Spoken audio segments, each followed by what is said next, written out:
Hey guys, this is Ashutosh presenting before your assignment 9. So the first question is explain testing pyramid in your own words with example.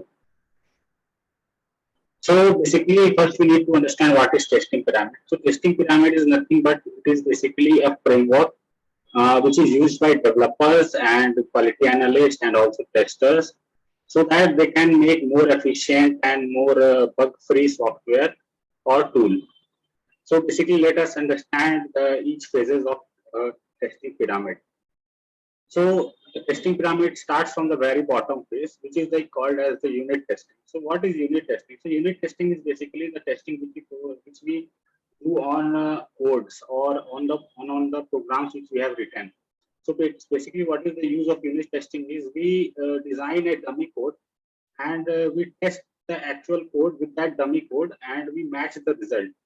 If the outcome is positive, then we can check that we can come to a conclusion that our product is running fine and it is absolutely correct. So basically unit testing is very important kind of testing and it is basically done on codes. And the second stage is API testing. API testing is also called as integration testing. And this type of testing is basically used for to test the integration between two modules, or we can say the data sharing between two modules. So we add two modules, more than one modules we add together, and then we test this kind of testing.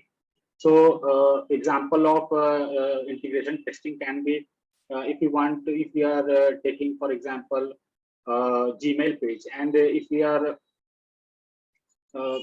writing something like composing a mail and we are just closing it, so it will be saved to the draft. So this can be an example of an integration testing where we can just simultaneously go to the draft folder and check whether our incomplete mail is present there or not. So this can be an example of API testing or an integration testing. So the third level is automation testing. So automation testing is nothing but it is basically a type of testing which can be done with the help of automated tools. And also in this kind of testing, the outcome which we want from the system is checked with the actual outcome. And if the both matches, then we can think that the test is passed.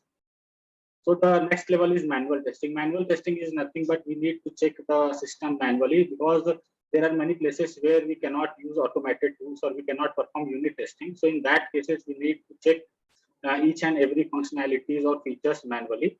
So this is only called as manual testing. So after that is the GUI testing. GUI testing is nothing but it is the graphical user interface testing. So this is what is also called as the black box testing. So in this, the user will only be able to, the tester will only be able to see the user interface, and we have to test each thing manually, and so that there is no bugs and everything is bug free. So basically, this is all about the testing pyramids. And in testing pyramids, we need to follow these steps, and these steps can be modified according to the needs of the project. And basically, for every kind of project, we can go for this testing pyramid. And in this type of testing, we can do is the maximum part of the testing we can complete in the unit testing as it is very fast. And we can do many things in just seconds or minutes. And similarly, we can just follow these steps and we can do the testing. So the next question is, explain the difference between white box testing and black box testing with example. So as the name suggests, white and black. So what is the black box testing? Black box testing, as the name suggests, it is black box. So we cannot see what is inside it. So it is called as black box testing. In this black box testing, we are basically just testing the GUI or the graphical user interface. But in the white box testing, as the name suggests, it is transparent and everything is visible. Like we are performing white box testing on codes. So this white box testing is basically performed by developers or sometimes testers as well. So this is the main difference between a black box testing and white box testing.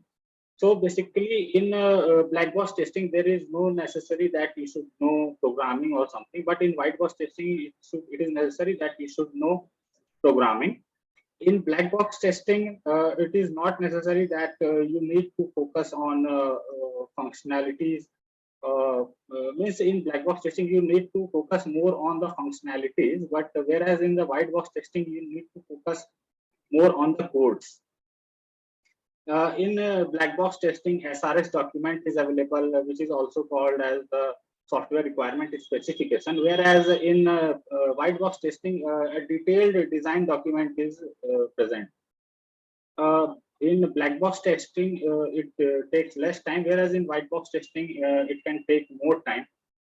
And also, black box testing is a high level testing, whereas white box testing can be considered as a low level testing. So these are some of the examples of white box and black box testing. So an example can be like if we are testing a software, like if we are just testing the Google interface. So while looking at the Google interface, we just see in what we will do in black box testing is we will just check each and every functionalities that the search button is working fine or not, the space which is provided to write something that is working fine or not, and similarly we will test each and every functionalities.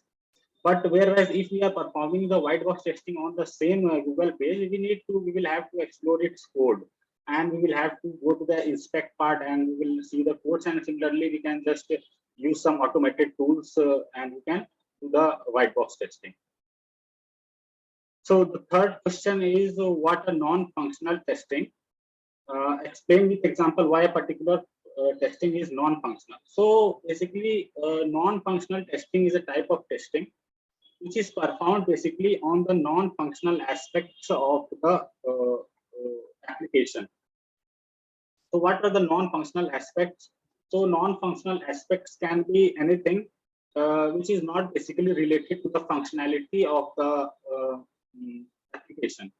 So for example, in functionality testing is what actually our software product is doing. So for example, if it is a Gmail application, so its functionalities are compose, send email, inbox. So these are basically the functionalities. But what are the non-functional aspects? So the non-functional aspects in this can be its performance, its usability, its reliability, its stability. So these things are needed to be checked, and these are considered in the non-functional testing. So basically, this can be of many types like load testing, stress testing, spike testing, compatibility testing, regression testing, retesting. So basically, what happens is in load testing, we just give the load which is equal to or more than the desired loads, and we do it till we reach our goal. So similarly, we can just do this means high level of testing, like we are not performing this kind of testing on any functional specification or on any functional part, but we are performing this on the non-functional part. So requirement which tells us about the quality attributes of the software or the characteristics of the software is basically called as non-functional testing, and it can be of many types like performance testing, security testing. Performance testing is a testing which tells us about the performance, that how much load it is taking, at what speed it is providing us the information, and the things like that. Similarly, security testing will tell us about the security of the software. Usability testing will tell us about the usability, or what the user means, how will the user feel when using the software.